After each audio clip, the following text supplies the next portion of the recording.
48 minutes. It's a bit better. Need to organise my files. I've run out of storage on this little phone. Well, it's been ages since I filmed. It's nice to be out. I've been ill. I've had some sort of flu for 2 weeks, so I've been stuck in my room, running a fever, and I've had this cough. I tested negative for COVID, but then I realised afterwards that the tests are out of date that I've got, so... But here we are. I've just come away for a couple of nights in the van again to the woods for a little escape. Yeah, I've got cabin fever, as it were. So, much needed little break here. It's supposed to be dry for the next couple of days. And I've just found a cool little park up. One thing I've noticed as well about national parks, currently on Exmoor, there's like never any phone signal, which obviously it doesn't matter, but I just wondered if there was like a reason. I don't know, it just seems a bit odd. There's all these weird roads, but you can't use Google Maps to like find yourself in it. This would have been a better place to park up, but it's all closed off to vehicles. I wonder if it was open. Like, I kind of wish that I'd explored all of these little roads and stuff like 10, 15 years ago. Just out of pure curiosity. I wonder what they're using all this gravel for. Imagine if you had this place all to yourself. Let's just run up here, didn't I?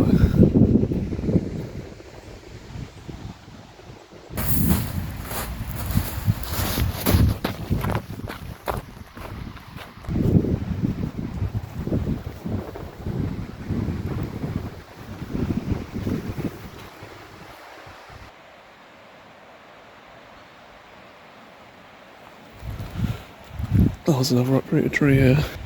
My new fascination. That's very boggy. I don't know why, I just think it looks fucking cool. Giant mound of earth. It's been wrenched by the wind. One day I'll need to get some sort of camera that actually picks up all these fantastic shades of green that you can't see.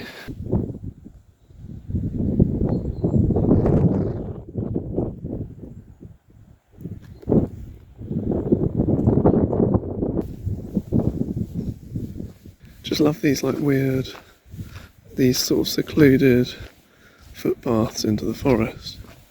Don't see another person. Something kind of otherworldly about it.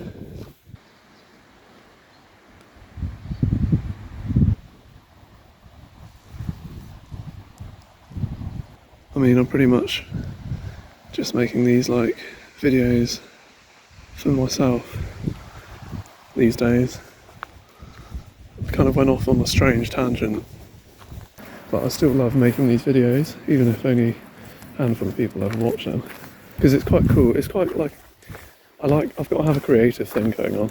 I just really enjoy kind of like looking back at the footage and remembering, like, this place is so cool. This little path down here.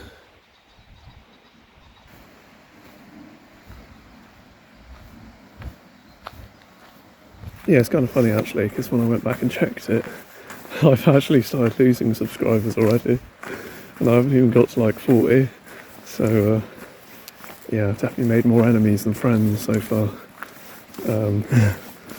But I guess if you're pissing people off, that means you're doing something right, you know, in the creative mindset.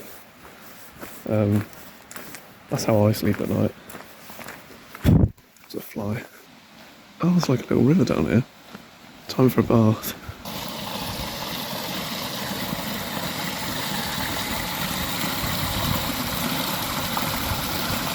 That's so cool.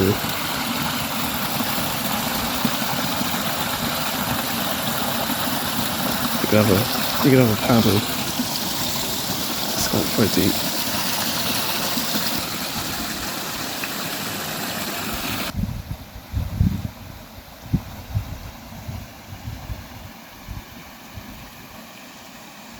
the other day, I was like, I don't think there's any more I can really do with these videos. And then the second I get out for a walk, I'm like, oh, I want to talk. I think I need to get some friends, really. But this is kind of like my way of, I don't know, connecting with the world a little bit when I've been stuck in my room dying of the zombie virus for like 2 weeks.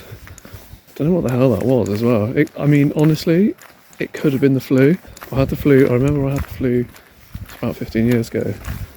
It was absolutely the worst thing. I can't think of anything else, maybe apart from when I was a kid. But yeah, that flu, that was 6 months of my life. Antibiotics. But this one wasn't that bad.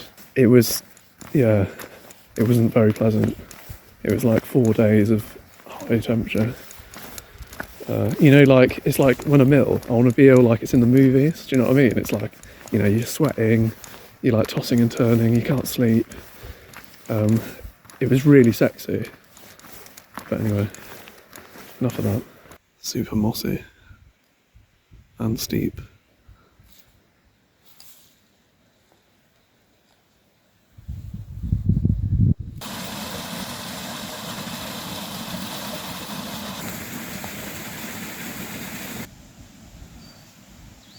It's a pretty inaccessible looking old bridleway up there. You could get up there, just don't fancy it. It's probably a bit precarious.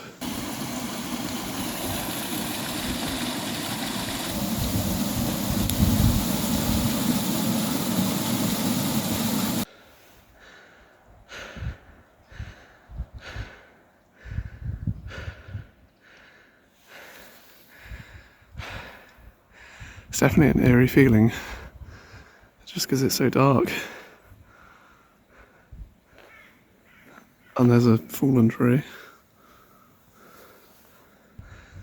Yeah.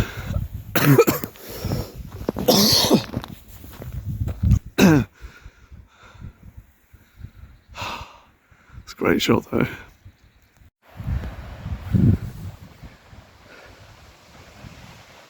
It's all these like horse prints. I reckon, you know, we could track it like some sort of ranger in the wild. Footprints? Hoof prints? Or I don't know what they're called. You know what I mean.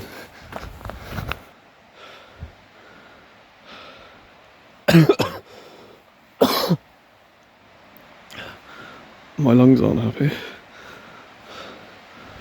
But that's a cool shot.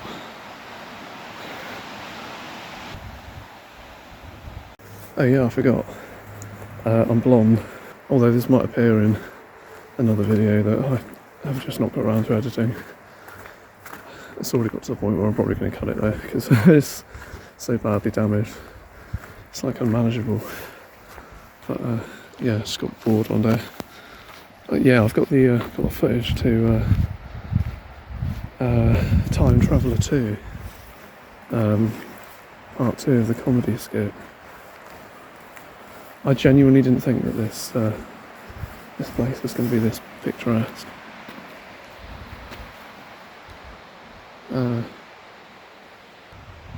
It's just the colours aren't showing up on the phone. The way that one there is really kind of bright lime green, but it's just same colour on this. It just looks the same, but that's just so fabulously bright.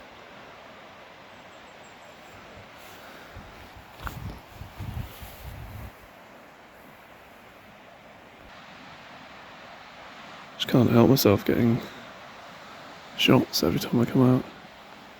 It's like an addiction.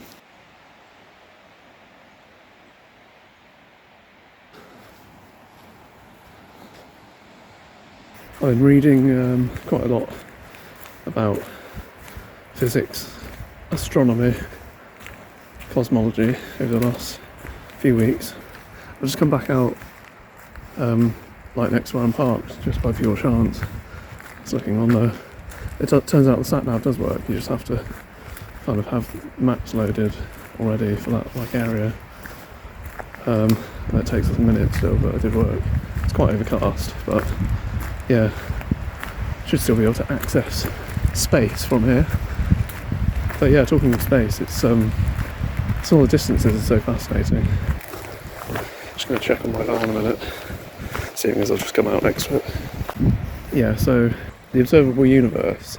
So the Big Bang was 13.8 billion years ago, roughly. That's what they've sort of calculated through the cosmic microwave background radiation that was kind of emitted at that time, and how much has been redshifted, and also to do with the fact that space is stretching or expanding. Space-time is kind of getting bigger. The actual fabric of the universe. So if you take that into consideration, you can calculate how old the universe is. Things are moving away from us at the speed of light, and that's like what they call the Hubble sphere. It's kind of everything inside there is still within reach. The light that's emitted from those galaxies will still reach us, but anything outside of that, it becomes precarious. So light that's emitted now from a galaxy that's outside of the Hubble sphere may reach us, depending on how far outside the Hubble sphere it is, and whether that light can still outrun the stretching of the universe. There's a second sphere just outside it, but I forget what the name of it is, I'll have to look it up. But it's very interesting. And so you would have actually expected, without knowing that the universe is getting bigger, that the observable universe from our point of view would in fact be 13.8 billion light years across, or in radius, but it's not.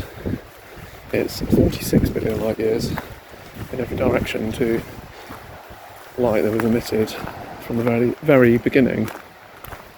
And it's so it's taken that long to get to us, but it's actually a much further distance away from us now, as space has kind of expanded away like some sort of four-dimensional conveyor belt.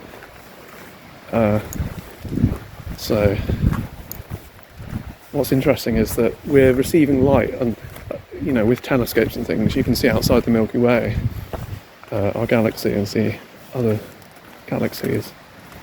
I think outside of our Hubble sphere as well, it's something like 97% of all galaxies in the universe are now travelling away from us faster than the speed of light, although they're not.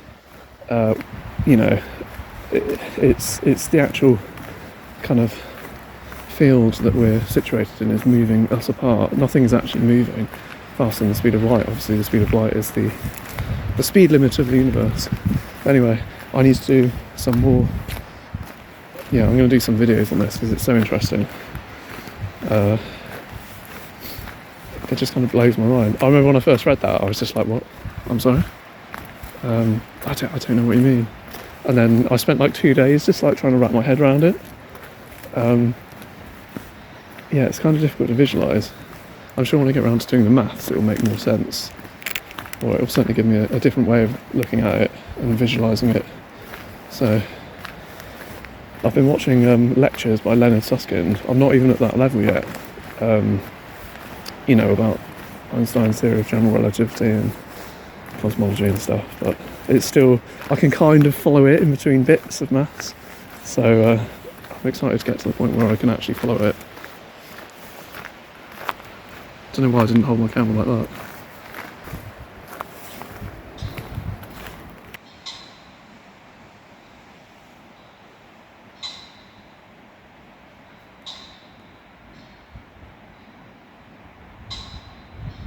I actually thought that was some sort of metal clanging or something. But it's two birds communicating. Two somethings, anyway. There's one over here, that one, and then there's a quieter one over here, a bit further away. Let's go over towards that one. Yeah, so this is episode 3 of The Time Traveller. Essentially, we're looking back in time. Obviously, everyone knows we're looking back in time when you look out into the sky, but what's interesting is that the stars that emitted light at the very beginning, and we can see them as the most distant galaxies. Obviously, the stars make up the galaxies. 13 billion years ago, there was a period of a few hundred million years or something where there were no stars formed because the universe was too dense and too hot. But yeah, so we're looking at stars and galaxies, light that has only just got to us that long, 13, 14 billion years ago, and they may not even exist anymore. We're simply looking that far back in time. It's just, when I was reading about the size of the Observable Universe, it turns out it's actually massive. Yeah, it's just really bloody big, isn't it? Do you know what I mean? No, it's 92 billion light years across in diameter. And there's evidence to suggest that there is stuff outside of that parameter. The light hasn't reached us yet. And it's actually much, much bigger. It's just unbelievable. I googled it last night. I was like, how many galaxies are there? Considering Milky Way has what? In between 250 and 400 billion stars, including our own. That doesn't include all the planets or anything. Apparently there's 2 trillion galaxies, but that might be wrong, because that was just the first thing I saw on the internet. Could be even more. I'll find a more accurate figure. Usually these things are listed on science websites or NASA's page or something. I don't know whether I'm walking the right way. I was going to walk back past where I walked just now, and I've now distracted myself talking about how far away everything is. Apparently the closest star, I'm just relaying facts now. This is not interesting to anyone apart from me, but closest star is 4.23 light years away. So even the nearest star, which is still an insane distance, by the grand scheme of things, it's we're still looking at it 4 years in the past. It kind of puts it all into perspective, really, because I had to drive for an hour earlier, and it seemed like it was miles. Do you know what I mean? If you imagine driving to, like, Alpha Centauri, is it Proxima Centauri? Proxima Centauri might be the nearest star's name, and I think Alpha Centauri is constellation, or it's the name of the star within a constellation. I need to check it. Can anyone else tell that I've just been locked in my room for 2 weeks with no one to talk to? I'm sorry. You don't have to keep watching. Give me a thumbs down and unsubscribe. I was hoping to do a bit of stargazing later tonight, as I'm sort of in the middle of nowhere, but it's just cloudy. So maybe tomorrow, because there's a couple of constellations I want to have a look at. See if we can find Betelgeuse. Well, I did actually see it the other night, but I want to find it again. There was one opposite as well. It's like the plough, isn't it? It's the one kind of the other side. Yeah, apparently Betelgeuse is on the verge of going supernova, which would be a spectacular view across the night sky. You'd probably even see it in the day. There was one around 1,000 years ago. I remember seeing something, Brian Cox documentary. People had kind of etched it into a cave somewhere, like the picture of it, like lit up the sky. But yeah, very interesting. Yeah, I think on the time scale, it's kind of, I think they were interested in it recently because the temperature was fluctuating more than usual, which usually means that it's right at the end of the life cycle of the star. It's about to go bang. So they thought that maybe someone published a paper last year, I think it was, saying that they might, it might go in the next 10 years, which would be fantastic. There's also a chance that it might not go. Well, it's supposed to go any time between now, essentially, and the next 100 million years. So I'm on the edge of my seat. So yeah, better get ready. I'll be there. Don't worry as well, because it's far enough away that it won't cause problems on Earth, particularly. It'll just look cool. I think I'm gonna have to turn around. Yeah, when I bleached my hair, someone had this idea of, like Billy Idol or something, or someone cool and like punk rock, and it was sort of a bit more Wurzel Gummidge in the end. just kind of ended up like straw instead, like a sort of badly groomed hay bale. I suppose maybe if I kind of did the, you know, like the sort of slightly crazy mad scientist thing, it's like troll hair, just kind of stays there. Might be a thumbnail. Just do one of these. Where do these logs come from? Who put these logs there? Easy sort of thumbnail shit that people do. I stayed here for 1,000 years. Earlier I was sort of like, oh god, it's just not really getting any views and stuff. I don't know if I can bother to make another one at the moment. And then like 10 minutes later I walk outside and I'm just like, no, I'm going to make videos forever. I don't care if I'm the only subscriber. I'm just going to make sure that everyone unlikes my videos. I'm going to keep going for no reason other than my own stubbornness. Yeah, I mean I enjoy watching them, so that's cool. It sounds like a rant. I'm actually not ranting, I'm just... you know, like when, you know, you've got like a bit of a joke. It's like when you suddenly thought of something funny, you just got to get it out. Haha, god, you can't stop me. Actually sound like a nutter. Yeah, editing that time travel video I did was like more of a head fuck than actually time travelling, committing time travel, I imagine. It was like, it took me a week, I just couldn't get my head around it. I think I need to write a script. I was going to say that next time I do it, I've already bloody done another one. So I'm just putting off doing it. For now, I will do it, I promise.